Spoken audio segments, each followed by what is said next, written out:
Hả? Nó chưa?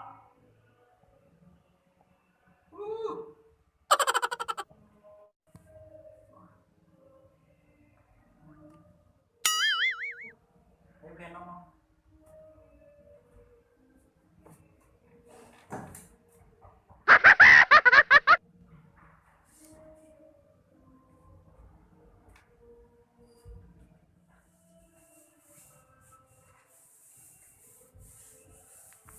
Nhận không? Thì nó về bây giờ với một cần đấy thì có nhỏ ấy để phân cho nên nhỏ ấy có một chi tỏng đó này để cũng mang một cần đấy nhé Cầm một hand đây, cầm mặt lòng. cũng một đấy trái nhá để có chia sáng nhá để có một chi tỏng đây cũng một á Lấy có mới lên cầm mặt nói. Là nhật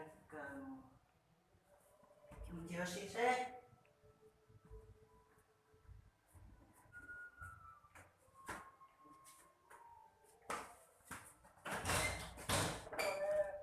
Hả? Có trông nó cái chặt thế nè.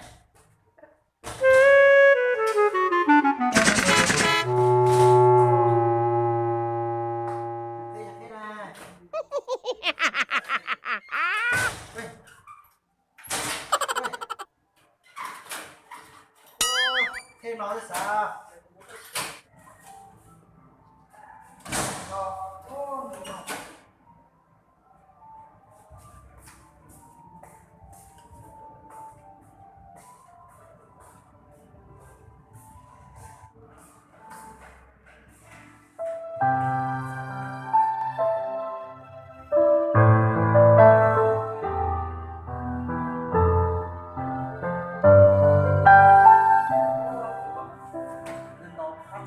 siêu này.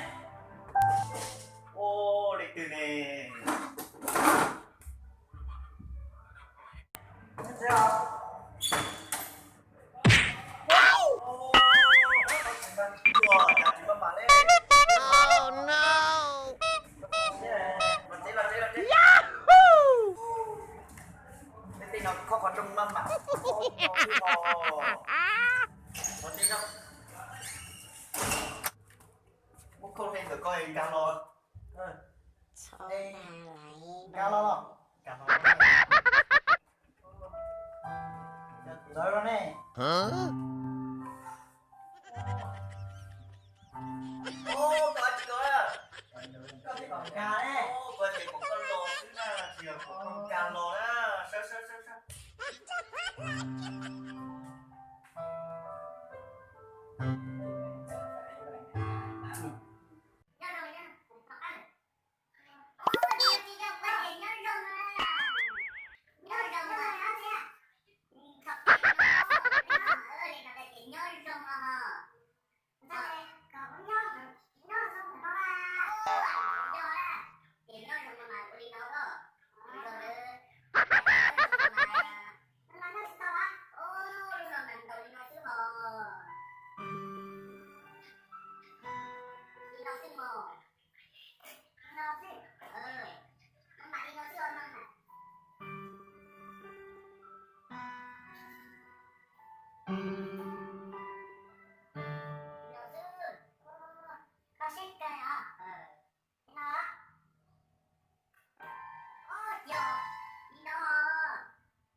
Kim bầu nó nè, chẳng có thứ gì tôi đi.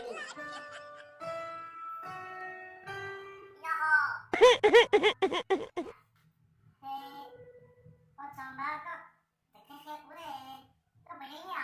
Ô chỉ rồi, thì nó sẽ chỉ rồi. Chỉ đâu nó có nhau thứ tuôn à? Nho thì nho, cái thành bìa, thì có mấy cái thành bìa đâu mà? Thì tuổi mình mình nó, rồi cái tuổi chỉ nó mà, rồi Tôi hôn trong man bì lấy. còn đang là cái nó đó tôi bay rồi thì đừng đi chạm nó này có này có tha rồi có tha rồi có kia rồi có tha rồi á thì nhóm hôm này của nhóm hôm đây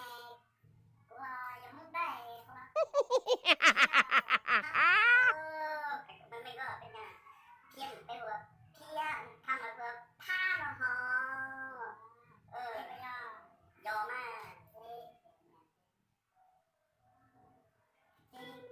cứ mua thấy bài cứ tung bài lo thế thì cũng quá bây giờ